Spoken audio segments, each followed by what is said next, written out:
তো যাই হোক, এই যে হজের ব্যাপারে আমি বলছিলাম যে হজ এদের উপর ফরজ, আর হজ করলে তার ফজিলত তো বললাম। আল হজ্জুল মাবরুর লাইসা লাহুল জাযা ইল্লাল জান্নাহ। মকবুল হজের বদলা কেবল মাত্র জান্নাত। এখানে আল্লাহ বললেন না যে মকবুল হজ কেউ করলে তাকে 2 লক্ষ, 1 কোটি, 5 কোটি, 10 কোটি নেকি দেবো, না। আল্লাহ তাআলা নবী সাল্লাল্লাহু আলাইহি ওয়াসাল্লাম বলছেন মকবুল হজের বদলা কেবল মাত্র জান্নাত, এছাড়া আর কোনো এর বদলা নেই।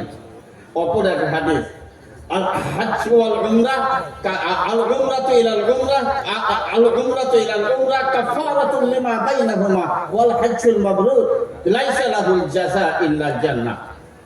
এক উমরা থেকে আরেক উমরার মাঝে যত পাপ আপনার হয়েছে সমস্ত পাপ আল্লাহ ক্ষমা করবেন, বলুন সুবহানাল্লাহ। আর একটা কথা, এই হাজিরা কি পাবে জানেন? এখানে বড় বড় মুহাদ্দিসরা আছেন, আর ওলামাদের দ্বারা এই মঞ্চ ভরে আছে, ওলামাদের দ্বারা স্টেজ ভরে আছে। তো তারাও জানবেন এই হজ বা উমরা, এই আমরা তামাত্তু হজ করি, এই হজ আর উমরা মাত্র 13টা কাজের নাম। 4টে উমরাতে আর বাকি 9টা হজে। এর মধ্যে একটা জায়গা আসে, সেই জায়গাটার নাম হলো আরাফার ময়দান। এই আরাফার ময়দানে হাজিদেরকে যেতে হয়। তারপরে তার আগে একটা কথা আপনাদের বলছি, যে আমি যে দোয়াটা পড়লাম এটা হজের আসল দোয়া। তারপরে আমি আরাফার ময়দানের কথাটা বলে শেষ করব। এটা হজের আসল দোয়া, এটা পড়তেই হবে। এই দোয়াটা এমন কিছু দোয়া নয়, তাই দোয়াটাকে দোয়ার মতো করে পড়তে হবে। লব্বাইক আল্লাহুম্মা লব্বাইক বললে তো আপনার হবে না, দোয়াটাকে দোয়ার মতো পড়তে হবে। আর দোয়াটা কেন বলবো? দোয়ার মানেটাকে, লব্বাইক মানে জানেন? উপস্থিত উপস্থিত উপস্থিত। তার মানে কোন স্কুলে যদি নাম প্রেজেন্ট করা হয়, বাংলা মিডিয়াম হলে বলি উপস্থিত উপস্থিত উপস্থিত, আর ইংলিশ মিডিয়াম হলে আমরা বলি ইয়েস স্যার ইয়েস স্যার, আর আরবি মাদ্রাসা হলে আমরা বলি লব্বাইক, এর মানে উপস্থিত। এই উপস্থিত বুকার মতো কি আমরা উপস্থিত বলতে বলতে যাচ্ছি? স্কুলে নাম প্রেজেন্ট না হলে ছেলেরা কি খেপার মতো বলবে উপস্থিত উপস্থিত? বললে আমরা বলবো এরা পাগল হয়ে গেছে, পাগলা ঘরে এদেরকে দিয়ে আসা হোক। কারণ নিশ্চয়ই আমাদের ডাক হয়েছে। ওই জন্য বলে হাজি ভাইরা যাদের পয়সা আছে ইরাদা করুন হজ করব, যে আপনার নাম নথিভুক্ত হয়েছে, আপনার নামকে ডাকা হয়েছে, সেই আপনার নাম প্রেজেন্ট হয়েছে, আপনার নাম নেওয়া হয়েছে।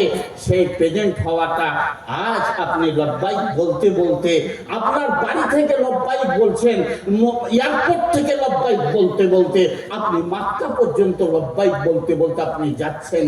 কারণ আপনার নামটা প্রেজেন্ট হয়েছে। হয়েছে কোথায়? কে করেছেন? আল্লাহ করে রেখেছেন। আমরা জানি ওলামারা আছেন মসজিদে, যে এই কাবার প্রথম নির্মাণ ফেরেশতারা করেছিলেন। এইরকম ফিলিস্তিনে যে বাইতুল মুকাদ্দাস, তার প্রথম নির্মাণ ফেরেশতারা করেছিলেন। পরবর্তীতে এই কাবার পুনর্নির্মাণ ইব্রাহিম আলাইহিস সালাতু ওয়াস সালাম করলেন। এটাকে পুনর্নির্মাণ বলা হবে। যখন ইব্রাহিম আলাইহিস সালাতু ওয়াস সালাম কাবার পুনর্নির্মাণ করলেন, আল্লাহ ইব্রাহিমকে বললেন, ইব্রাহিম তুমি সারা বিশ্বে একটা ঘোষণা দাও, যে সারা বিশ্বের মানুষ যেন এই পবিত্র বাইতুল্লাহ হজ করতে আসে, উমরা করতে আসে। তো তখন ইব্রাহিম আলাইহিস সালাতু ওয়াস সালাম বললেন, আল্লাহ আমি তো সামান্য একটা মানুষ। তখন নেটের যুগ ছিল না, মোবাইলের যুগ ছিল না, তখন কিছুই ছিল না। তো আমার আওয়াজ সারা বিশ্বে কেমন করে পৌঁছাবে? আল্লাহ বললেন, ইব্রাহিম ওয়াযিন ফিন নাসি বিল হজ্জি ওয়াযিন ফিন নাসি বিল হজ্জি ইয়াতুকা রিজাল মিন কুল্লি যামির। এইখানে মানে ঘোষণা দাও, তুমি ঘোষণা দাও। সেই ঘোষণাটা আমি নবীদের মাধ্যমে, কিতাবের মাধ্যমে সারা বিশ্বের মানুষের কাছে পৌঁছিয়ে দেবো।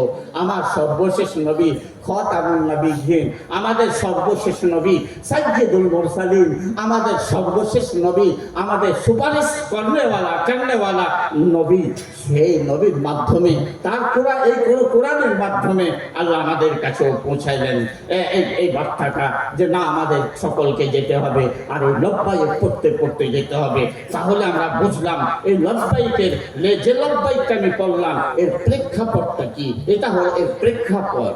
এখন একটা কথা বলে আমি শেষ করব যে হাজিরা পাবেটা কি, হাজিরা আরো কি পাবে আরাফার ময়দানে যখন আর অনেক ইতিহাস আছে। আরাফার ময়দান, আরাফা মানে পরিচিত হওয়া।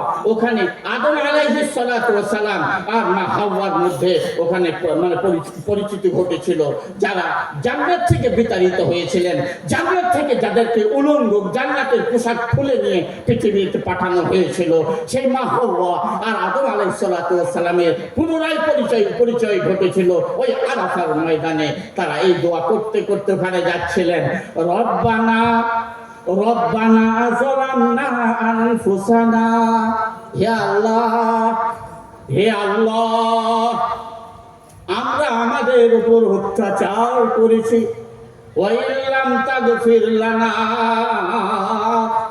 যদি আপনি আমাদের মাফ না করেন, লানাকুনান্না মিনাল খাসিরিন, অবশ্যই আমরা ক্ষতিগ্রস্ত ব্যক্তিদের মধ্যে হয়ে যাব, আমরা ক্ষতিগ্রস্ত। এই দোয়া করতে করতে তাদের দোয়া কবুল হয়ে গেল। তো এখানে তাদের মানে পরিচয় ঘটেছিল। এই জন্যই ময়দানের একটা নাম, এই জন্য আরাফার ময়দান রাখা হয়েছে এই দিন। এটা হজের একটা রুকুন, এইখানে অবস্থান করা, এটা আমি বলতে চাইনি। এখন এখানে একটা ফজিলত বলবো বলে, এই দিন হাজিদের চুলে তেল থাকবে না, চিরুনি থাকবে না, শরীরে তেল থাকবে না, মানে মলিন মুখমণ্ডল, মলিন চুল, মানে এরকম পরাগন্ধা বাল। তখন এই হাজিরা এখানে নবী সাল্লাল্লাহু আলাইহি ওয়াসাল্লামের 99টা দোয়া কবুল হয়েছিল। মা খালাল মাজালিমি, বুখারীর হাদিস, মা খালাল মাজালিমি মানে মুসলিমের হাদিস, মাজালিম ছাড়া নবীর সব দোয়াটা ওখানে কবুল হয়েছিল। আমরা বুঝতে পারছি না মাজালিম কাকে বলে, মাজালিম এক্ষুনি আপনাদের সামনে আসবে। তো মাজালিম ছাড়া নবীর সব দোয়া ওখানে কবুল হয়েছিল। অর্থাৎ বান্দাদের আমি মাফ করে দিলাম, হাজিদেরকে আমি মাফ করে দিলাম। এখানে নবীর 99টা দোয়া কবুল হয়েছিল, একটা দোয়া কবুল হয়নি।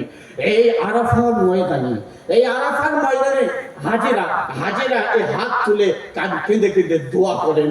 তারা দাড়ি ভিজিয়ে ফেলে, তারা বুক ভিজিয়ে ফেলে, তারা সবকিছু ভিজিয়ে ফেলে, বুক ভিজিয়ে দাড়ি ভিজিয়ে তাদের একাকার হয়ে যায়, হাও করে কাঁদতে থাকে।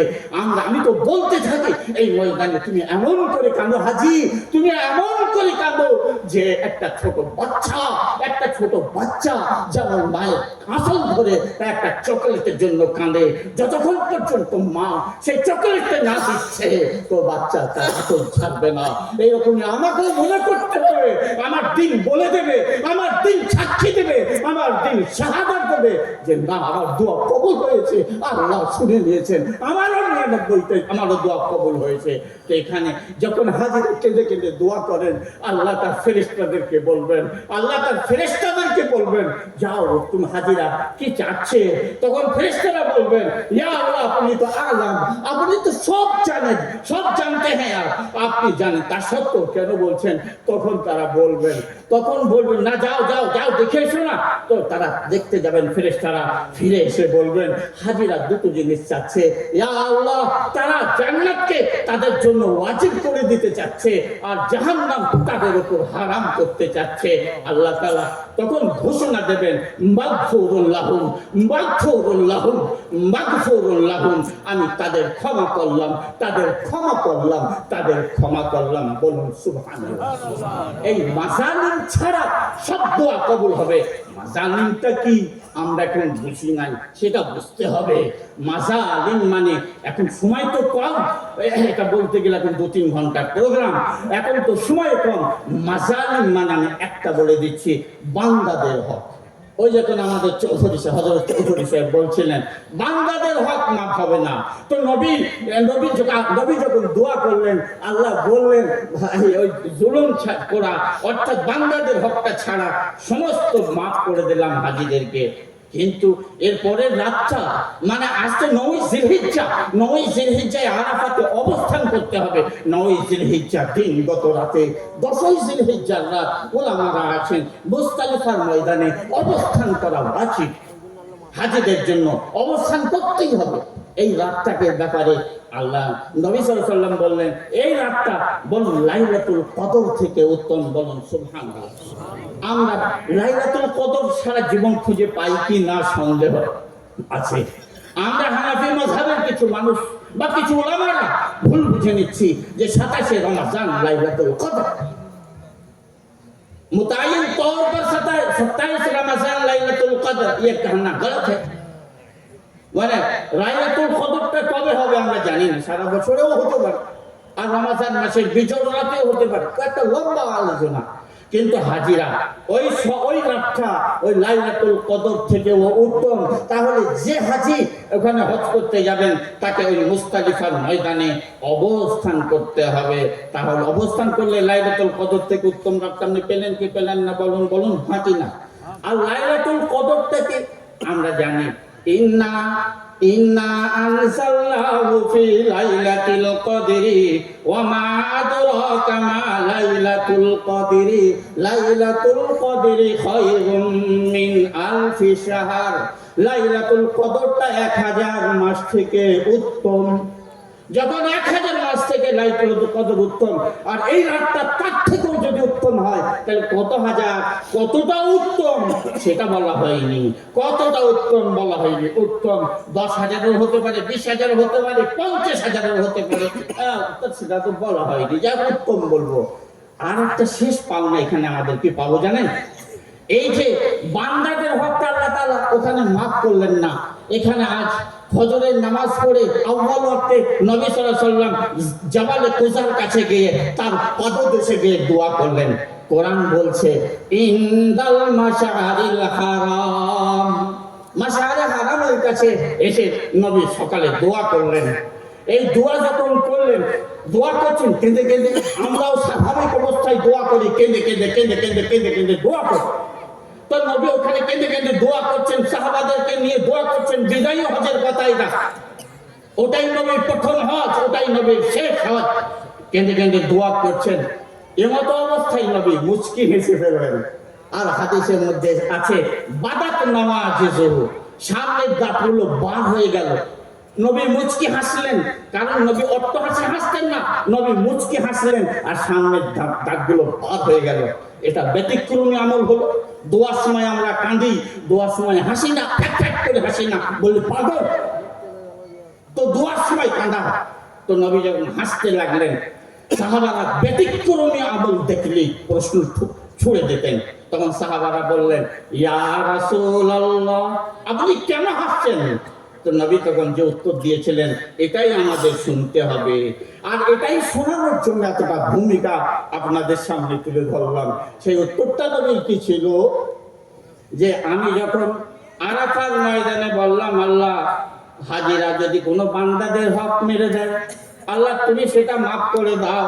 আর যে বান্দার হক মাফ করে মেরেছে আপনি আপনার খাজানা থেকে সেটা পূরণ করে দিন। আপনি ওই দোয়াটা কবুল করেননি, প্রত্যাখ্যান করলেন দোয়াটা। কিন্তু মুজদালিফার ময়দানে এসে যখন এই দোয়াটা আবার আমি করলাম, আল্লাহ তাআলা দোয়াটা কবুল করে নিলেন। বলুন সুবহানাল্লাহ। এই জন্যই তো বুখারীর প্রথম হাদিস পড়েছিলাম, আল হাজ্জুল মাবরুর লাইসা লাহুল জাযা ইল্লাল জান্নাহ। মানে বললেন যে হাজিরা কোনো হকটা মেরেও আসে, আমি আমার তরফ থেকে সে হকটা আদায় করে দেবো, যে আমি তাকে মাফ করে দিলাম। বলুন সুবহানাল্লাহ। তখন নবী কি করতেন? তখন আল্লাহ নবী কি বললেন? যখন আমার এই দোয়াটা কবুল হয়ে গেল, তখন শয়তান এইভাবে হাতটা নিয়েছে, ইয়া ওয়াইলা ইয়া ওয়াইলা। এর বাংলা হবে হায় আমার কি হলো, হায় আমার কি হলো, হায় আমার কি হলো। তো তার মানে কি? এখন আল্লাহ তাআলা যখন এই দোয়াটা কবুল করে নিলেন, তো হাজীদেরকে আর জাহান্নামে নিয়ে যাওয়ার কোনো অস্ত্র আমার কাছে রইল না। ওই জন্য শয়তান হাহুতাশ করতে লাগলো। তার হাহুতাশ করা দেখে আমি দোয়া করতে করতে আমি হেসে পড়লাম, যা আল্লাহ তাআলা আমাদের সকলকে শোনার থেকে বেশি বেশি আমল করার তৌফিক দিক। আর বায়ানের মধ্যে কোনো ত্রুটি বিচ্যুতি হলে ক্ষমা করবেন। আর আল্লাহ তাআলা আপনাদের সকলকে, আমাদের সকলকে বিনা হিসাবে জান্নাতুল ফিরদাউস নসিব করুন, বলুন আমিন। আল্লাহুম্মা রযুকনাল জান্নাতা বিগাইরি হিসাব। মাশাআল্লাহ।